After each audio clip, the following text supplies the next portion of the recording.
You're listening to Real Investor Radio with Fuhr and Jack BeVier, where we cover advanced real estate investing topics to help you stay ahead of the curve in your real estate investing business.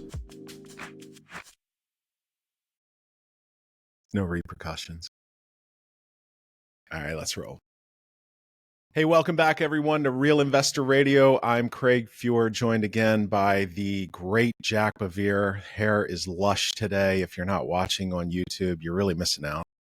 And I don't know what's going on with our show guests lately, Jack, but it appears to be always you in the middle with the most amazing head of hair ever. And then, like, you got two guys beside you. It's like a rose between two thorns. Like, you know, Ron and I look like we both stepped out of the same ad. So my grandpa told me the grass doesn't grow on a busy street. That's so true. So I don't know what's going on with Jack. We could end the episode right there. That's prime. That's sage advice.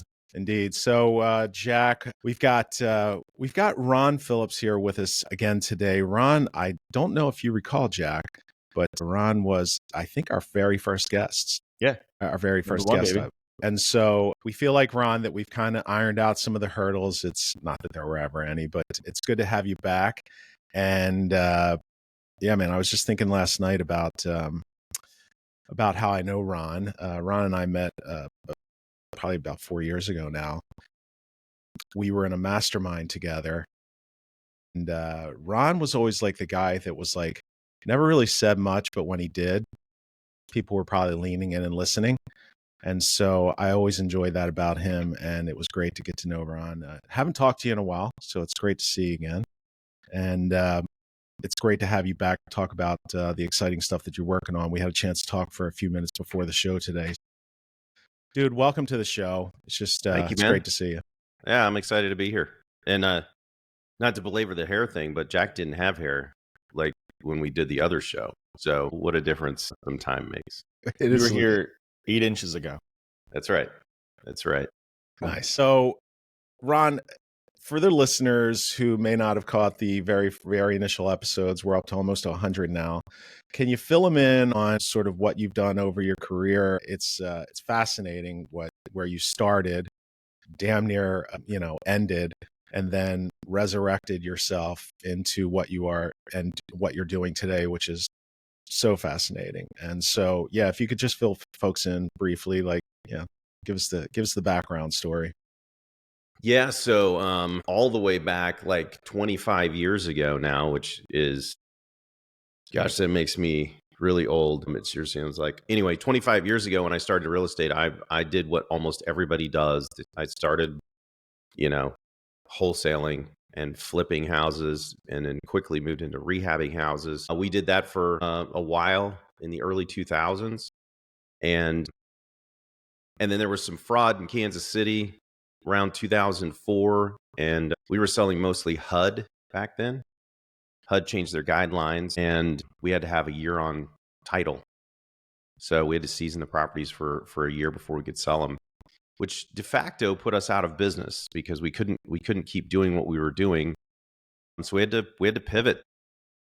And I pivoted hard. We pivoted into rental properties, and then I started hanging out with landlords and people who own rental properties, and quickly realized that was actually a pretty good deal. I mean, that's a pretty good gig. I also realized that there was a whole bunch of people who wanted to do it. I met a guy who was selling to people in California. At the time I was living in Kansas City, and these people were buying from out of state and holding these properties. In the beginning, I didn't understand, but I quickly figured out this is a pretty good deal. Since 2005, when I met him, I've been helping people buy real estate, buy investment property all over the country. We opened up tons of different markets, and sold literally thousands of properties in that time. And during that time, we built that business up. We had a, nasty partnership dissolution. And then I started all over again in 2000. Yeah. So it's been a fun ride. You gave the bullet point version of it back in. So when did you start? Was it 2005? You said that you started basically finding turnkey properties for better landlords, right? Yeah, and that was back before they were called turnkeys. Yeah, back when we just called them rental properties. Yeah, you were turnkey before turnkey was cool, man. That's right. That's a country song. I should write that and have you sing it. I just did. Yeah. Yeah. I mean, we sold in 2005. We sold, I think, 250 properties in Kansas City alone, and then we opened up Omaha and Oklahoma City, and we just kept growing. And then 2008 happened, and we had to pivot again. We moved pretty heavy into land and buying properties at auction. And then we were selling these properties after we bought them at auction, marking them up like idiots. We should have kept every freaking house we ever bought. I should have raised money. And I just didn't know what I didn't know at the time. So, I mean, I thought we were killing it, man. We were selling these houses that we were buying in Florida for $35,000 at auction. Just to give you the people who didn't live through this. Yeah, that's it. There were 200 properties in Lee County, one county, a day going to auction. I mean, the scope of the foreclosure. People today, they talk about, this is like 2008. No, I don't think anybody has any conception of what 2008 was unless you actually lived through it. There were so many properties going to auction every day. You couldn't go actually see the properties. Mm-hmm. That's how many properties. Like, you had to stake out a piece of the county and like kind of own it. But you couldn't do the whole county. It's insane how many properties. Anyway, we were buying these things for like brand new, never lived in houses for $35,000, selling them for $75,000. They were renting for $850. Unbelievable. I mean, it's just unbelievable. Jack, were you and Fred sort of doing the same at that time, or just really basically trying to buy low and renovate and then hold on to them? Yeah, no, we were doing some of the same in Baltimore in 2009, 10, 11. We started selling turnkeys. Like, it was basically turnkeys were the only thing that we could do to create revenue because the market was so thin on the retail side, the homeowner side, that like it was, it just wasn't very predictable in a lot of markets. A whole chunk of the market was just completely not homeowner saleable. So yeah, man, we sold a whole bunch of like 9 cap houses to out of town investors that we managed for. I mean, we didn't do nearly the same scale. We might have done like 150 like over the course of a couple of years. But at the time, that was the opportunity, was that, hey, I can make money selling you an 8.5, 9 cap, so, selling you a property at 65 times monthly rent, that we were buying them at 50 times. That was the math. We were buying it. If I was buying everything at 50 times monthly rent, selling it for 65 to 70 times monthly rent. And that's how we kept the lights on. That was what made payroll. Ron, there was a minute where I was buying houses in Indianapolis, and you would basically just show up to the courthouse, I think it was like the sheriff's department or something like that. And there was a big whiteboard. It was like completely like 1970 whiteboard, all the addresses, what the starting bid was. And they gave you like 3 hours, go out, check out as many as you can, and then come back, and the bidding starts when you get back. And it was a very interesting time to be finding houses out there. What wasn't the problem back then, though? You had to find people with cash, because banks weren't really like talking to real estate investors at that point. So yeah. What did that look like?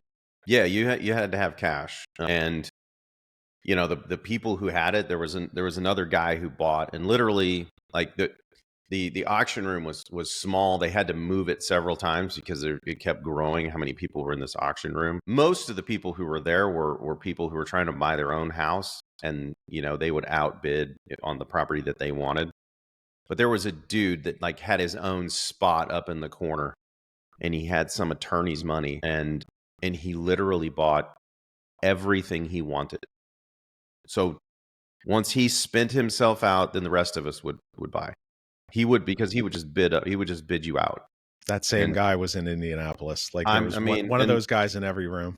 Yeah. So it was funny. He like had no hair. I think he had like a scar on his head over here. I'll never forget this dude. He just bought everything, and then he would just leave.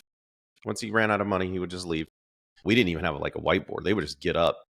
Like there were so many attorneys. The attorney would go read, and then everybody would bid, and then that attorney would do his list, and then the next attorney would show up and they would do their list. And it was so much fun. That was so much fun. We did we did Atlanta from 2011 to 2014, and that was really fun. I really enjoyed that. And and it was 100%. You had to show up with 100% in certified funds, run your own title beforehand.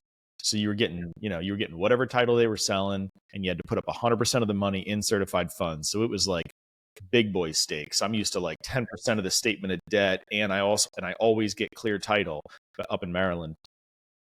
So this was like going from high school football to the NFL, and it's on one Tuesday for the entire month. Literally an entire month's of foreclosures on one day.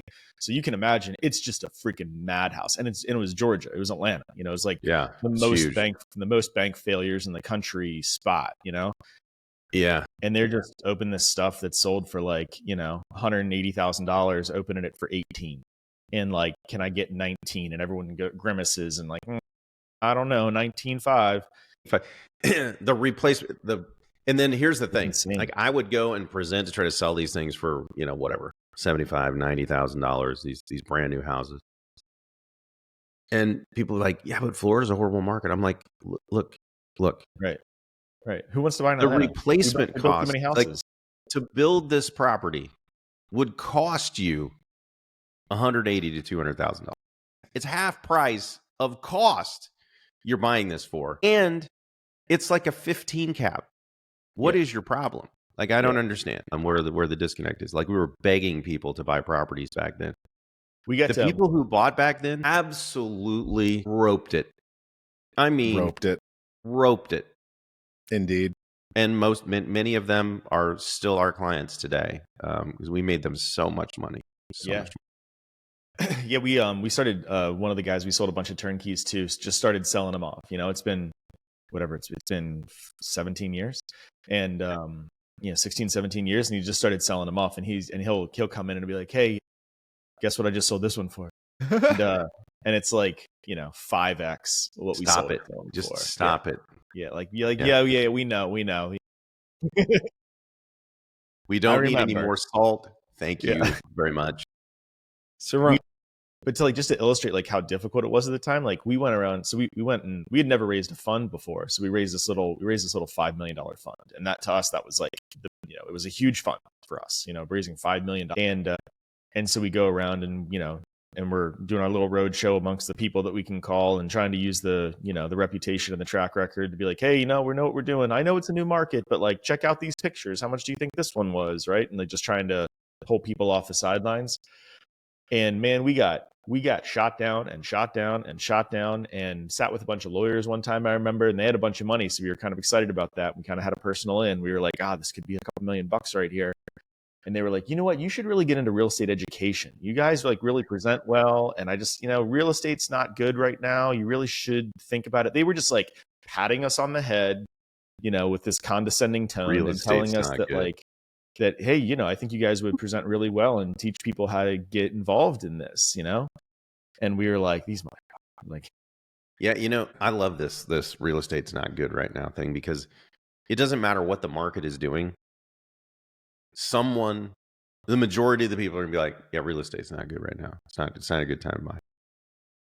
Which I'm the guy who's like, real estate's it's always a good time. It's always a good time to buy real estate. Just don't buy it wrong and you're fine. We will probably never see another like, everybody's been waiting for 2008 to happen again. People have been prognosticating about it since 2018. And then when COVID hit, all of the groups got together, like, oh my gosh, man, like in 6 months, the world's going to, implode, and it's going to be 2008 all over again, and we're going to mop it up and whatever. I'm sitting on these calls. I'm like, based on what is that going to happen?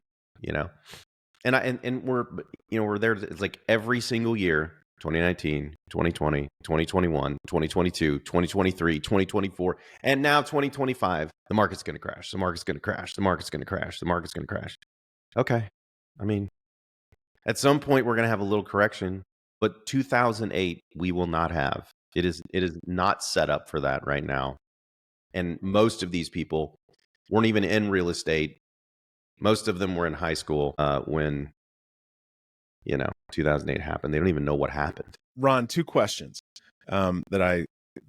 so could you have ever predicted the meteoric rise from like 2013 to now? Would you have, after living through 2008, were you bullish on the sort of epic rise in values that we would see over that time? Oh yeah, I knew it's like the stock market. When the stock market went down to like 6, whatever it was. Well, it's not going to stay at 6. It's going to go at the bottom that it's been forever. It's definitely going to go up. I would have in 2000, I would have assumed we would have had some kind of a slowing or a correction in like 10 years. But the problem is people don't realize the government got involved after the crash. They completely exacerbated the crash. They elongated it because of things that they did. They forced the banks to dump properties all over the country in tons of markets where there really wasn't a problem, because the problem was the mortgages. It was the insolvency of the banks and the mortgage-backed securities. It really wasn't the properties nationwide. It was the properties in certain markets, for sure, where they were overbuilt. But there were markets that weren't overbuilt that got destroyed. And it was because the banks were dumping things at 50 cents on the dollar. And then right after they did that, they changed the guidelines on appraisals. So now you can't use cost approach anymore for loans. You can only use comps. And they wouldn't even let them adjust the comps for a foreclosure. So now everything that hit the market in Kansas City, where it really wasn't overbuilt, everything reset at like 50, 60 cents on the dollar. And so when you reset like that, and then the appreciation has a real hard time actually coming back in those markets because of the regulations that they put in place, and that scared the hell out of the appraisers. It was really hard. You couldn't even get new construction even going until like 2013, 2014, because the builders couldn't build because they were comping them at all of these ridiculous comps. The government screwed things up really bad for 5, 6, 7 years. You know what I missed? Go ahead, Joe. I missed that by 2000. I thought that by 16, 17, things were like steadying out, and we were hitting a new equilibrium, and like the world was going to be like kind of normal again. And then what I missed is rents going up like they did. Like they just took off, and I didn't see it coming. And we sold a bunch of stuff back in that period, in that 15 time frame. And God, worst decision ever. Like I wasn't paying enough attention. I guess I wasn't paying enough attention to something going on macro wise. I didn't realize my mistake until like 3 years later. So I never like actually went back to look and figure out like, hey, how did you screw that up? I should do that, because I'm still not quite sure how I missed that. But I think that the thing that people weren't looking at, right? When I was doing presentations, I think starting in 2013, 2014, you actually take a look at the construction numbers, like they fell off a cliff in 2009, right? Maybe it was just that. Yeah. Maybe if I'd been buying John Burns research, I would have held on to those things and been a lot richer for it.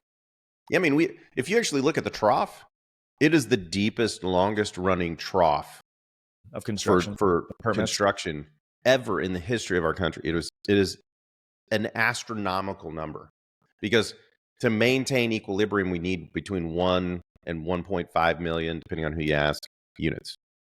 And we were down like 400,000, maybe 500,000 forever. It was years and years and years. Only in the markets where it was overbuilt did they have a glut of homes. They treated the entire country, the banks and the government, like we had a glut of homes everywhere, and we didn't. And so there's not enough properties. And we finally started building properties. We couldn't build them fast enough because it takes a little while to really ramp that up. And then land development, yeah. Like you said, right about the time when we actually started to get some equilibrium and like things were starting to be like they were supposed to, then we have COVID. Yeah. And COVID we just printed a shit ton of money. Yeah. Yeah. Yeah. And we still didn't have enough houses, which created this massive problem. Yeah. yeah, nobody could have seen that coming. But let me hit you from left field with a related concept, but I might draw the same analogy to what's happening in office right now, because we are not building new office buildings, right? No office buildings have been built since 2020, and nobody's even thinking about starting it now. Is office in 2030 going to be like, if you're buying Class A right now, because there's certain stuff that's just like depreciating and becoming undesirable, right? Just because it's getting older and older and older. But like, is buying the 2019 vintage office building going to be the equivalent thing? Because for 10 years we built no office buildings, and no one wants to be in the 70s and 80s and early 90s built stuff. But if you're but you own an office building in 2019, that's the prettiest girl at the dance in 2030? Question mark. Yeah, it could be. It depends on what happens with the resetting of all of these loans. Because I haven't seen this massive drop in price point. And I don't think we're going to see that unless the banks have to start dumping assets. But I don't think on the commercial side, and I don't think on the residential side, that the banks are in a position where they are going to be forced to have to dump a whole bunch of assets. And so I think they've been conservative for a long time. I think bank balance sheets are stronger than they have been. Certainly for the next 3 years, they're going to have a very friendly environment from a regulatory perspective. And I haven't seen them doing stupid lending. No. I haven't seen them being aggressive. They've been like the conservative guy in the room. And if anything, people are just going to banks out of like, muscle memory of, oh yeah, that's where the money is, the banks. But like, the private credit options have been much more aggressive for a number of years right now. So I don't see a buildup of like risk on bank balance sheets. I don't either. So I have a hard time, unless there's a reset of the price, like there was. It probably won't be as bad as 2008 for residential, but unless there's a resetting of the price point, the cap rates have to change in order for there to be, any real play there. And I haven't seen that happen, and there is a movement back to the office building. I don't know how big of a movement it is, but there is a movement back to it. You see this with the federal government right now, right? Where Trump is telling everybody, get your butt back to work, go to the office and do your work. And I think there's several companies who are doing that too. And I don't know what kind of scope that is. Yeah. I don't know how to really quantify that. Yeah. Ron, so, I don't know, man. It could be.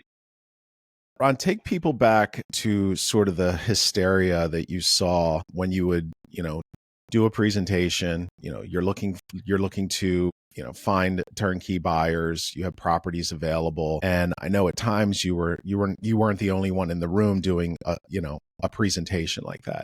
Yeah, give us a really great story about what it was like, sort of back in the heyday, and frankly, and then. I think all of the people that were investing back then, you just knew that, like, hey man, something's coming. Like, it's 2007. Yeah. It can't, like, there's people in line waiting for condos, before they're even built, and then selling their option to buy the condo to the back of the line before they were even done. I mean, like, give us a story on that. And then I really want to kind of juxtapose that with what you saw over the last several years in B2R and like multifamily, and obviously syndications as well. So, yeah. Yes. I mean, back then, people think we're in 2008. We are not in 2008. In 2008, I would present to groups out west, and these people were using home equity lines of credit. It's like a ballroom setting, right? Like, so yeah, it's like, 200, 300, 400 people, all there to buy. This was a buying event. It wasn't an educational event, like we have today. This wasn't an educational event. Nobody paid to be there. They literally came there to buy property. Out in the hallways, like, where they have vendors that like support what you're doing. It was vendors in areas like selling properties. That's what this was. Like, just so we had a booth. We had brought like 50 properties from Kansas City. Kansas City was a cash flow market, but it was boring as far as appreciation goes. It was like 4% at the time, I think, 4, maybe 5%, which was boring, right? Because there were areas literally doing 20. routine, like over and over, like 20. It was insane. And I remember I did a presentation one day. I've told this story before. I don't know if I did last time here, but I did a great PowerPoint presentation. Almost everybody that came there was kind of dressed up. The guy that was running the event wanted us all to be dressed up, and present well. For the listeners, Ron's not a big suit guy, so he put on a suit and really put a sharp presentation together. So yeah, man. The next guy comes up. He didn't have a slide deck. Like the guy told us we had to bring a slide deck, right? He didn't have a slide deck. So I got done. Nobody gets up. I do this, you should have some cash flow. Yeah, Ron's actually teaching people what a good investment looks like. Yeah. So this dude gets up and he's in Tommy Bahama shorts, like shirt unbuttoned, like down to his navel, gold chain, flip-flops. And he gets up there, obviously from Florida, right? Nothing against Florida, but the dude, this was, I guess Florida, not business Florida casual. This is like business attire in Florida. And he says, appreciation. Basically, everything that dude just said sucks. He put the microphone down. I don't know how many people got up. Like, this mob of people followed this dude out to his booth. I wasn't even really out of the room before the dude was done. So I watched this happen. They mob his booth. They're trying to get, he doesn't have enough properties to supply the mob trying to get properties. Now, my booth is empty down the way, but people are literally like wadding up checks for their security deposit and throwing them over people to try to get properties because they couldn't get up to the front to get on the reservation list to be able to get one of these properties that's not built yet, right? Not going to be built probably for 8 months and most likely never got built. Let's just be honest. Those people probably spent $300,000 on a slab, and that happened all over Florida. So the craze that we saw after COVID pales in comparison to what was going on in 2007. So do you want to know why things collapsed so hard in Vegas, Phoenix, Florida, places like that? That's why. They were overbuilt. Almost, I don't even remember what the percentage, but the percentage was ridiculous how many investment properties were being purchased. These people were buying them. They were going to then sell them to pay back their home equity line or cash out refinance them to pay the negative cash flow payment on their negative amortization loan that they got with no income, and no documentation. It was insanity. 100% no income, no asset loans, negatively amortizing on investment properties. I mean, unbelievable. And we wondered why we had a crisis. There you have it. You couple that with subprime loans, and I mean, almost none of the mortgage-backed securities were worth anything. It was a joke. So let's pivot to some of your thoughts on syndications over the past several years and sort of where we find ourselves today with some of that. I know you can find Ron on Facebook, and sometimes he has some really salient posts on sort of what he's seeing in the market and has seen in the market. I don't know if salient is what I would use. I was being kind. Angrily salient, maybe. Yeah, I mean, like the thing that I've always loved about you, man, is that you just tell it like it is, and there's really no fluff. It's just very straightforward. So I know you have some thoughts on what we've been seeing over the last several years with that. Yeah, I mean, there are some great syndicators. There really are. The problem is trying to figure out which ones are great syndicators and which ones are masquerading as great syndicators. It is really hard to tell the difference. I mean, it's really hard until there's no covering that you are masquerading anymore. And at that point, they usually have millions of people's dollars and they've lost them, right? Even the good ones today are doing capital calls. They're struggling with cash flow. I mean, I'll tell you, on one of my properties, my insurance in 2 years went from $37,000 to 68.5. So I got a question for you. What's your perspective on are they victims? Like, what's the difference? Where are the lines between victims of the market? Because like you said, even great syndicators had their insurance double, right? Yep. And taxes. Taxes have gone up dramatically too. Yeah. Yep. So like, where do you draw the line between victims of the market?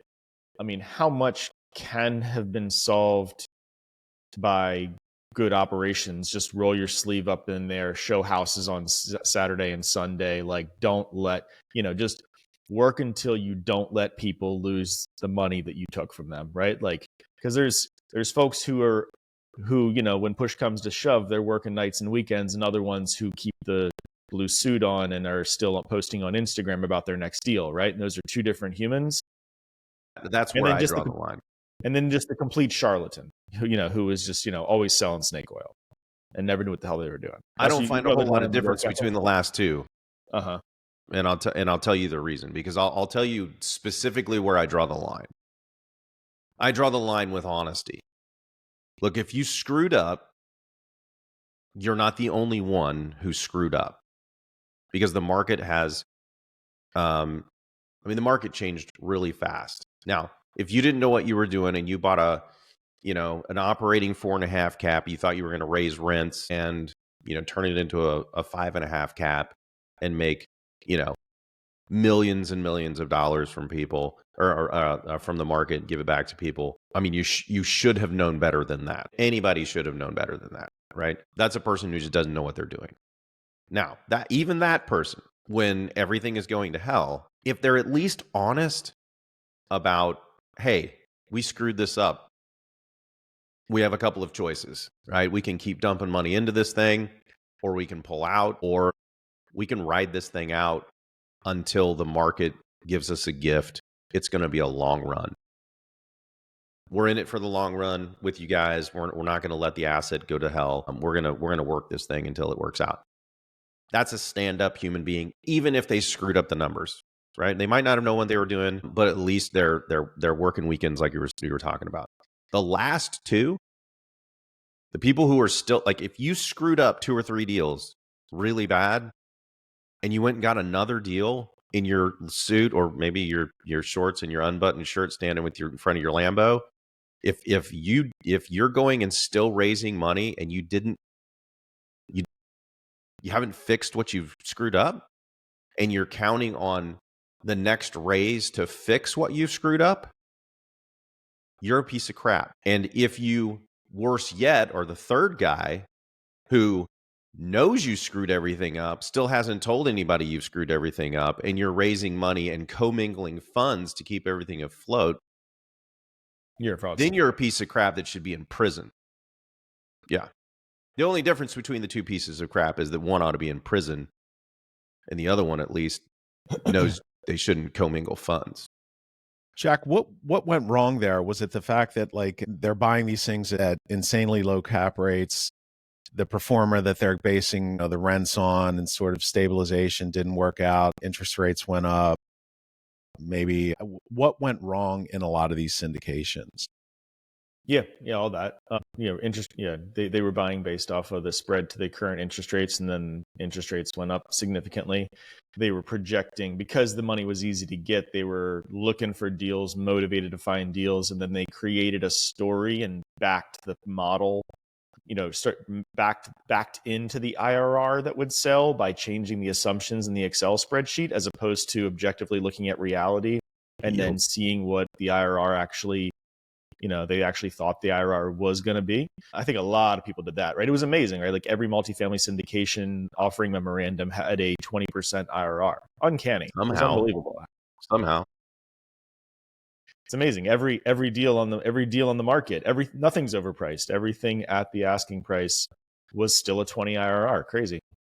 And so that was just like, manipulating Excel spreadsheets. And then we saw, or stuff that I saw, was a lot of folks didn't understand the concept of interest rate caps and didn't hedge, or forewent that expense, and so didn't manage their interest rate risk appropriately. Took full floating rate debt, or projected that they were going to refi into IO, lied about exit caps, knew how the Excel model worked, but didn't understand how the Excel model translated to the real world, like how the real world actually affects the Excel model. Yeah. And I just think they just, they knew how to do Excel, they knew how to do math, but didn't have a mental framework for how changes in the world could affect what those cell formulas meant.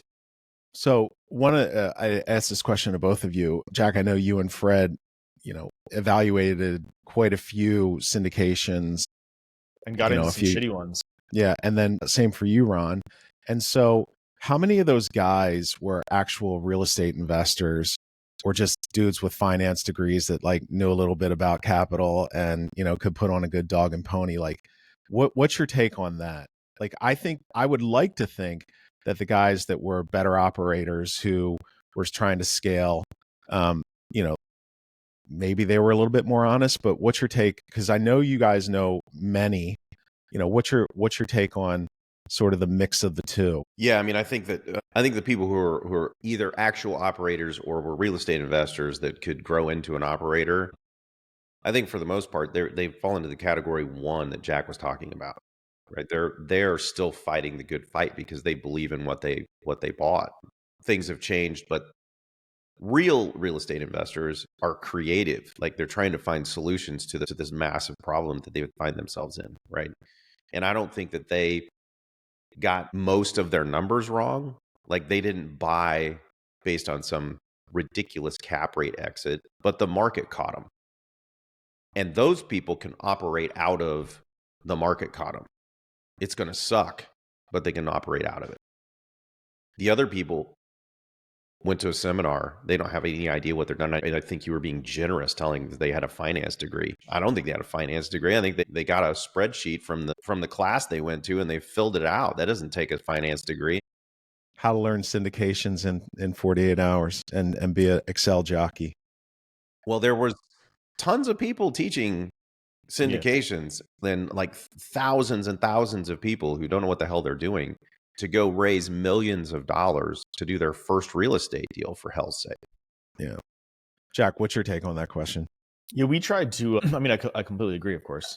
We tried to align ourselves with folks who had skin in the game. And because we didn't really have, in the raising money in the syndication context, and you're putting a little bit of money to work, you're not putting like huge chunks of money to work, just the time, frankly, to like really dig in and diligence what this person's gonna, what their chops are on the real estate side, what they're gonna do when push comes to shove. We screwed that up. We spent less time. We spent too little time on that. Right. In retrospect, we spent too little time on that idea. We spent most of our time, because it was easy or easier, on alignment, like how much money did they have in the deal themselves, and what was their view of interest rates and like long-term debt.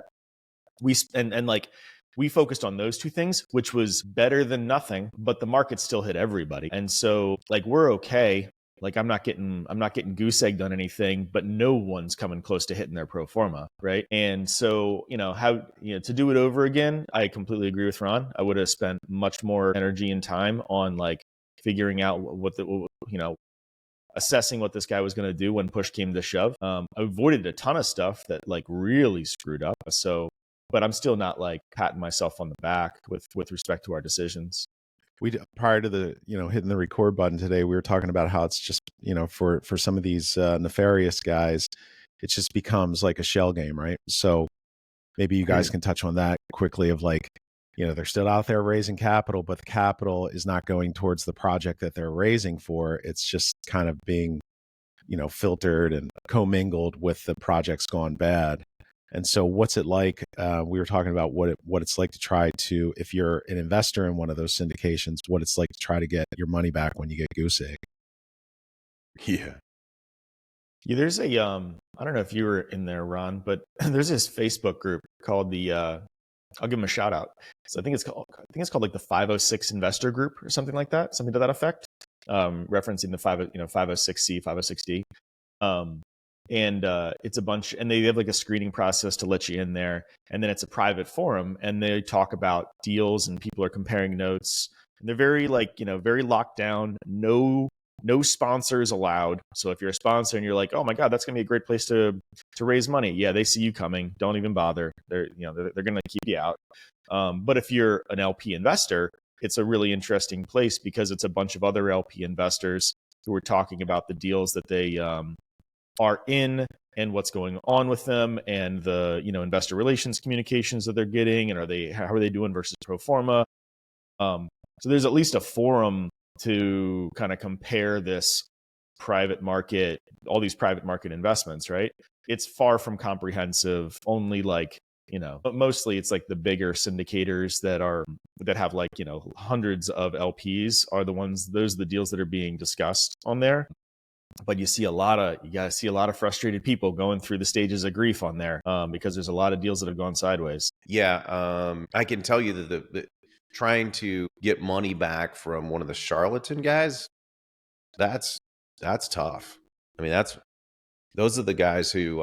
So one of these guys, and I know several of them now, but one of them, I like to think most of these people don't start out thinking, hey, I'm going to be a complete douchebag here, and I'm just going to raise as much money and just, in essence, steal it. That's what I'm going to do. I think they get it over their skis, and because they're prideful and they have a public persona, they can't let anyone know they're failing.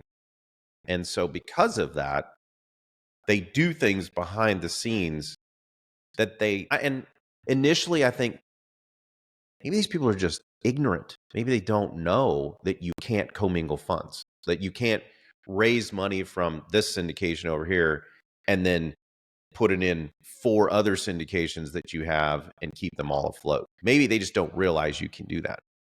Then once the lawsuit happens and discovery happens and you start to look, you realize, oh no, they actually planned on this because they have all of these accounts. They're moving money all over the freaking place. They're doing it purposefully. They're shutting this account down over here, opening up another one over here in another name. They have for mine, and just for my business, just take any business, right? Because a syndication in essence is just a business that people have invested in, right? How many bank accounts do you need for one? You tell us, Ron. How many do you need? I have 2. I have an operating account. Then I have an account where I kind of park money. And, maybe depending on the business that you have, maybe you have a couple of other ones, right? Maybe you need an escrow account or a security deposit account. Yeah, depending on what you're doing, right? But if you're running a syndication on an apartment building, do you need 10 accounts? And should those accounts be, staggered by months of when you open them up? And why would you have tiny little amounts of money moving between all of these different accounts? Oh, and then why would those accounts be moving money into other accounts of different names of different companies? That shouldn't happen, right? So then you start to realize that at some point they crossed the Rubicon. They didn't maybe start out saying, hey, I want to be a douchebag criminal, but at some point they crossed the Rubicon and they're a full bore criminal. Problem is, they still don't look like a criminal. And so people can't tell that they are. That's the problem. And the white collar and the amount of energy that goes into white collar crime enforcement, in my opinion, is way lower than it should be. One of my favorite shows in the world is American Greed. I love American Greed because I love seeing these fuckers get their comeuppance, right? And that's how the story always ends there. And so I at least get my fix there.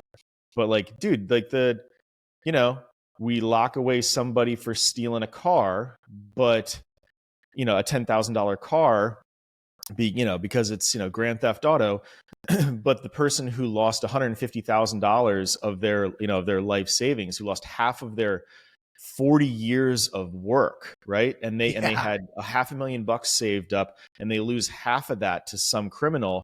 That's really hard for the justice system to track down, to prove that that there is malicious intent. And then I just really don't think that we have the same level of the consequences aren't as high, right? The white collar prison the white collar crime prison experience is not the same as the drugs and assault. But I'm like, dude, I don't know, man. You wipe out 20 years of someone's work.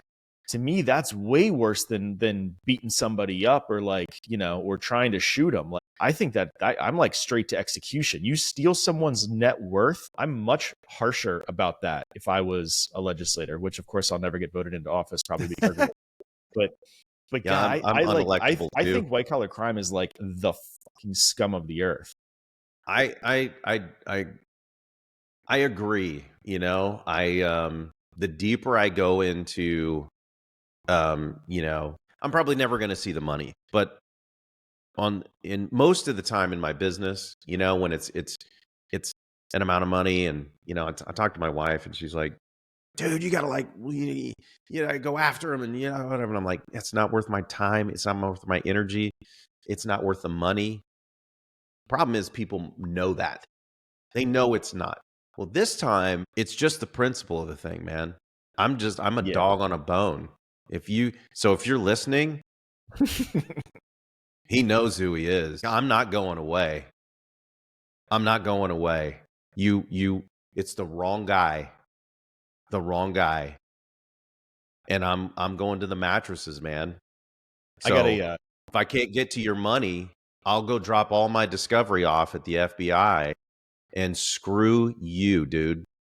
And I got one right now that like they, like, to your point, like if they don't, if someone steals 5 figures from you, there's kind of no justice, right? Like it costs too much to pursue somebody. Justice is too expensive in America to pursue a 5-figure issue. 6 figures, you start to think about it, but still by the time you get to trial, you're probably, if you make an actual business decision and job cost your time, it's like low 6 figures. It's still like, that's kind of like the edge. You really got to get into like the high 6 figures, 7 figures before like before it's the right business decision to actually pursue it.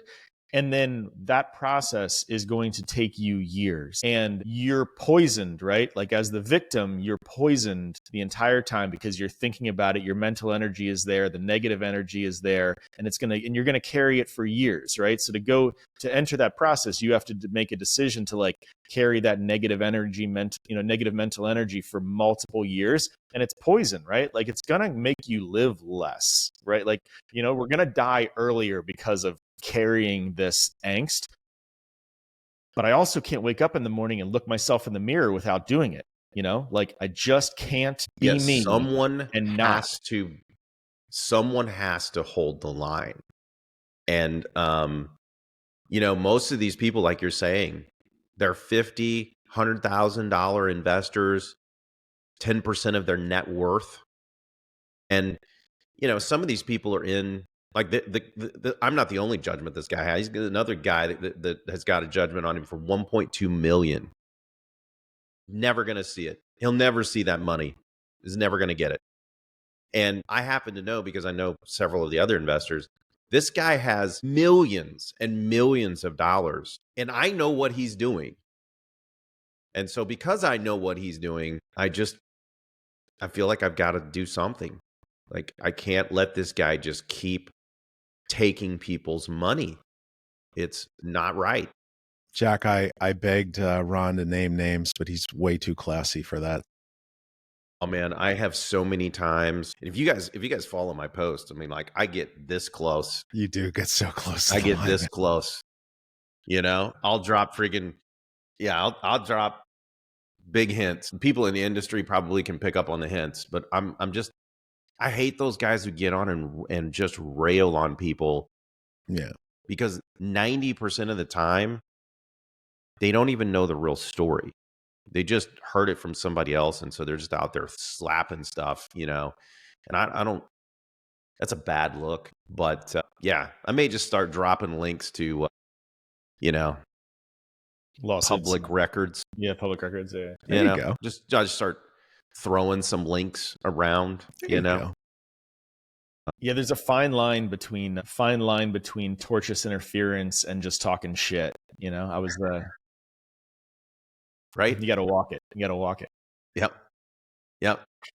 I mean, Listen, if somebody is, because I think there's a lot of, I think there's a lot of smack talk for people who just are hurting themselves and they're not doing anything nefarious.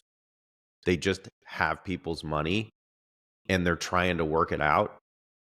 And I really feel bad for those people that made really bad mistakes. But the ones who are trying to work it out, it doesn't do any good to be a dick to those people. It doesn't, right? So if you're an LP and you're in a deal and it's not going well, it serves no one to be a jerk about it.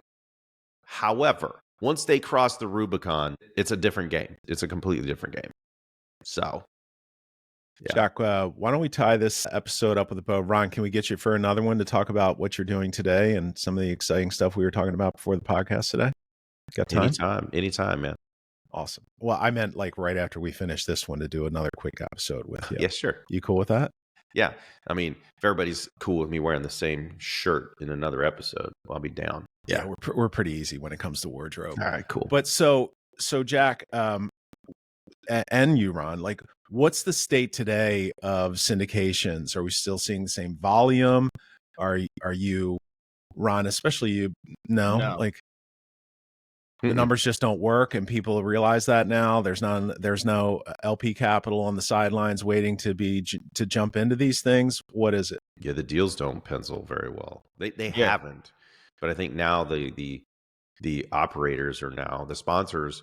They're like, they've had their lunch eaten, and the numbers haven't changed. Yeah, and then the deals haven't come out where not enough good deals have come out where there's like, where it's interesting for that industry to regain momentum. So everybody who was in it is licking their wounds, and there's no new product anyway that's like at great numbers. So, from time to time, I think there's some friends, from time to time you'll see a friends and family deal happen, but the volume is down, like, I don't know, very significantly. Well, I tell you what, why don't we end this one here? Excited to come back and talk about sort of the RP capital and what you pivoted into most recently, Ron, which I think is really exciting.